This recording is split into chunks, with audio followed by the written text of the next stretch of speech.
Salam əziz dostlar, xoş gördük hər birinizi. Bugün etimaddan danışacağam. Yəni güvənməkdən, güvəncdən danışacağam. Əslində bilirsiniz də bu kainatın yaradılışı, insanın xilqəti belə Allahın insana olan güvəncindən yaradılıb. Yəni Allah Taala insana güvəndi deyə onu yaratdı, onu yer üzündə özü üçün canişin təyin etdi, xəlifə etdi. Hətta mələklər etiraz edəndə Allaha ki, nəyə görə qan tökən, yer üzərində fəsad edən bir insanı yaradırsan, Allah Taala buyurdu ki, mənim bildiklərimi siz bilmirsiniz.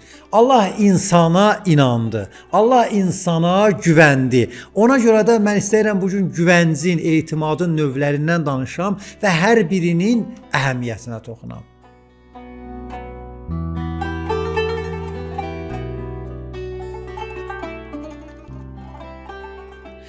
Mən düşünürəm ki, 4 növ güvənc, etimad təsnif etmək olar. Birinci, insanın Allaha olan güvəncidir.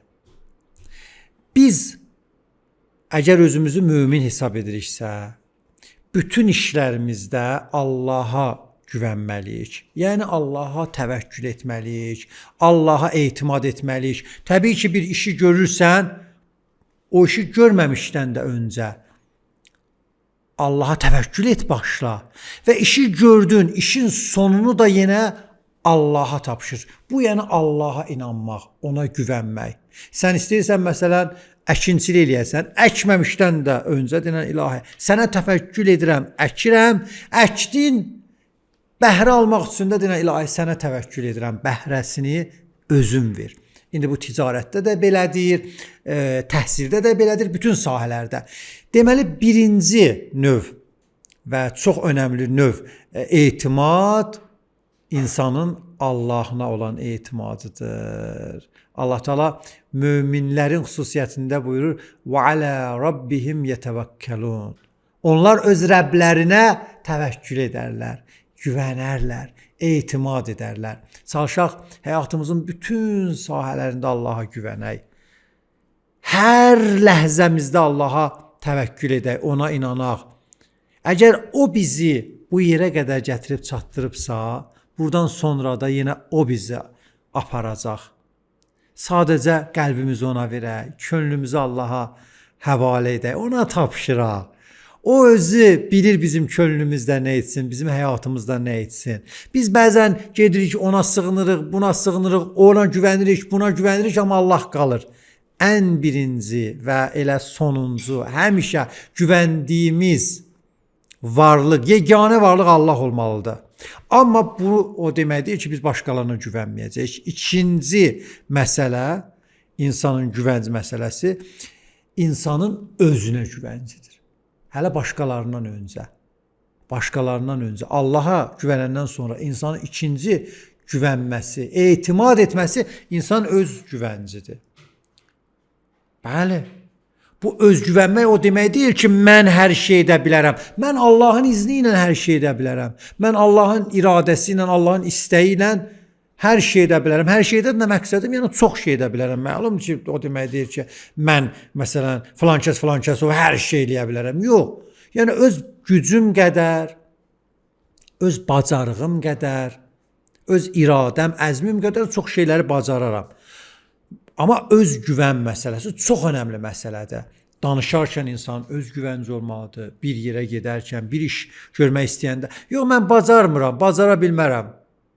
İmam Əleyhisselam buyurur: "Qadrur rəculi ala qədri himməti." Bir insanın dəyəri onun əzmi qədərindədir. Ya sən əzmin olmalıdır, sən iradın olmalıdır. Necə yəni mən eləyə bilmərəm, mən bacarmaram. Bəzi insanlar var, görmüsünüz də. Nə deyirsən deyir, yox, mənlik deyil. Ay qardaş, ay bacı, bir şey sənlik olmadı. 2 şey sən bacarmasan, 3 şey sən bacarmazsan. Bəs olmaz axı sən ailəni dolandırmalısan, ya evdə bir işlər görməlisən, bir sıra məsuliyyətlərin olmalıdır. İnsanın öz güvəncinin olmaması insanı çox dala salır, çox arxaya salır. Mütləq öz güvəncimiz olsun. Özümüzə arxayın olaq. Yəni biz inanaq ki, biz bir çox işləri görə bilərik. Buna inanaq. Üçüncü məsələ insanın başqalarına olan güvəncidir. Pis bir şeydir, yaxşı bir şeydir. Qalıb o başqaları kimdir? Əgər sənin ətrafında sağlam insanlar varsa, sən gərək onlara güvənəsən.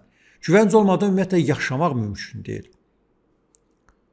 Məyər mümkündürmü sən evin içində heç kimə güvənməyəsən və evdəki insanlar da normal, sağlam insanlardır və sən necə yaşayacaqsan? Davamlı puluvu gizlət, davamlı nə bilim sirləri gizlət, davamlı hər şeyi gizlət ki, mən güvənmirəm, bəs bu yaşayış deyil axı. Əlbəttə, ətrafındakı insanların sağlam insan olması şərtdir. Yoxsa sənə haqq verirəm. Görürsən ki, ətrafındakı insanlar şər adamlardır. Yəni, səni ancaq əzmək istəyirlər, səndən su istifadə edirlər, o başqa, təbii ki, onlara güvənməyəcəksən. Amma normal şəraitdə insan güvənmək istəyir, bu insanın arzusudur və kənarındakı, ətrafındakı insanlar normal insanlardırsa öz miqdarında güvən. Mən demirəm, bütün sirləridir, bütün işlərindən xəbərdar elə, yox. O da düz deyil. Yəni, o miqdarda ki, sənə zərər vurmayacaqlar, vura bilməzlər o miqdarla. Güvən, rahat ol. Hətta bədbin olmaq günahdır.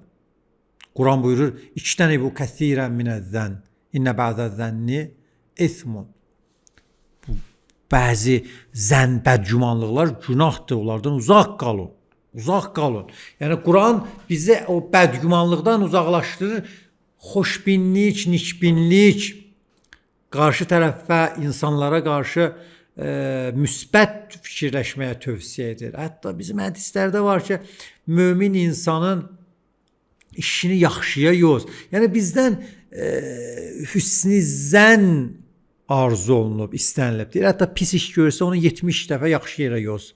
Yəni nə?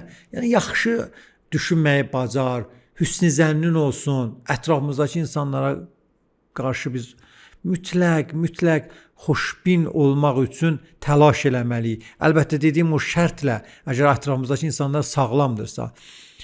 Yoxsa davamlı eləsən, ailənin əlinə telefon alanda elə zehnində bu keçəcək ki, görəsən kimlə danışır. Bu cür yaşamaq olmaz. Ya evdən çıxıb gedəndə, o gedəndə, ya sən gedəndə davamlı zehnində şübhələr olsa, yaşayış olmaz ki. Buna yaşayış deməzlər ki. Əgər həqiqətən də hər hansısa bir problem görməmişiksə, həyat yoldaşımızdan, dostumuzdan, işçi yoldaşımızdan bədgüman olmayaq, bədbin olmayaq, yəni bədbinlikdə fokuslanmayaq. Və sonuncu məsələ ki, təkidlə deyirəm, güvənc mövzusunda önəmlidir. Başqalarının özümüzə qarşı güvəncini cəlb eləmək. Baxın, əziz Peyğəmbərimiz hələ Peyğəmbər olmamışdı, əmin ləqəbi var idi. Əmanətdar idi.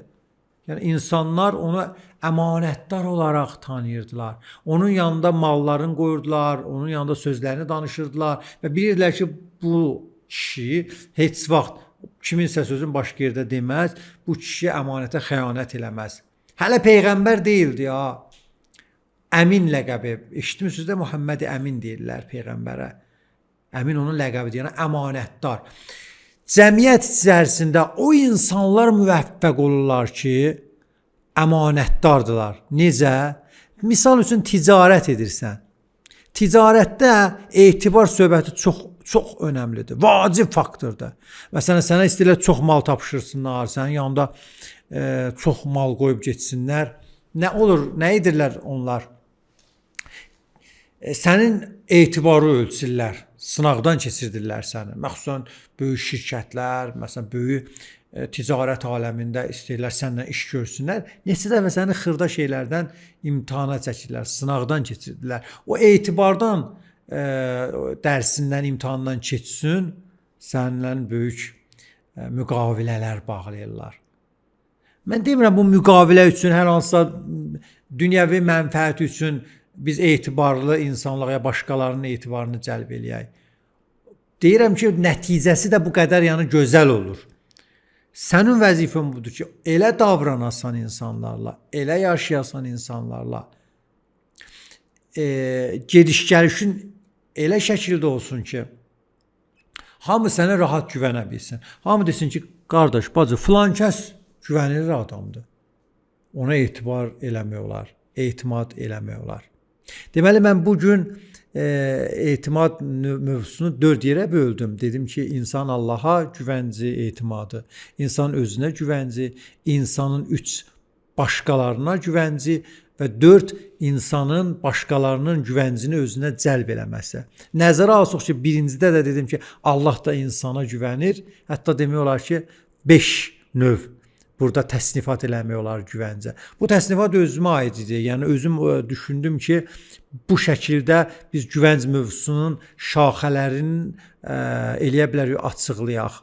Amma mənə elə gəlir ki, bunların hər biri özü müstəqil bir söhbət istəyir. Allah bizə güvəndi, nəyə görə güvəndi? Bizim istedadımıza, bizim o duyğularımıza güvəndi. Biz Allaha görə yaşayırıq, onun üçün yaşamalıyıq, ona güvənməliyik. Nəyə görə? Çünki ondan başqa bizim sahibimiz yoxdur. Ondan başqa sığınacaq yerimiz yoxdur. Ətrafımızdakı insanlara güvənməliyik çünki cəmiyyət bir-birinə söykənərək, bir-birinə güvənərək yaşayırlar.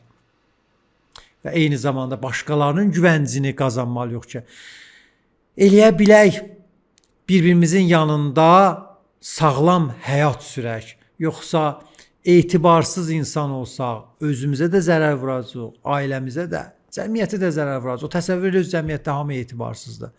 O zaman hamı olar canavar, hamı bir-birinə qənim kəsilər. Çox dəyərli mövzudur etimad mövzusu. Hər halda mən bu qədər kifayət edirəm söhbətimə, son verirəm. İnşallah ümid edirəm davamlı bir-birimizdən güvənc içində, etimad içində həyat sürək. Özünüzdən müğayət olun. Sizlərə Allaha tapşırıram. Sağ olun. Allah əmanət qalın.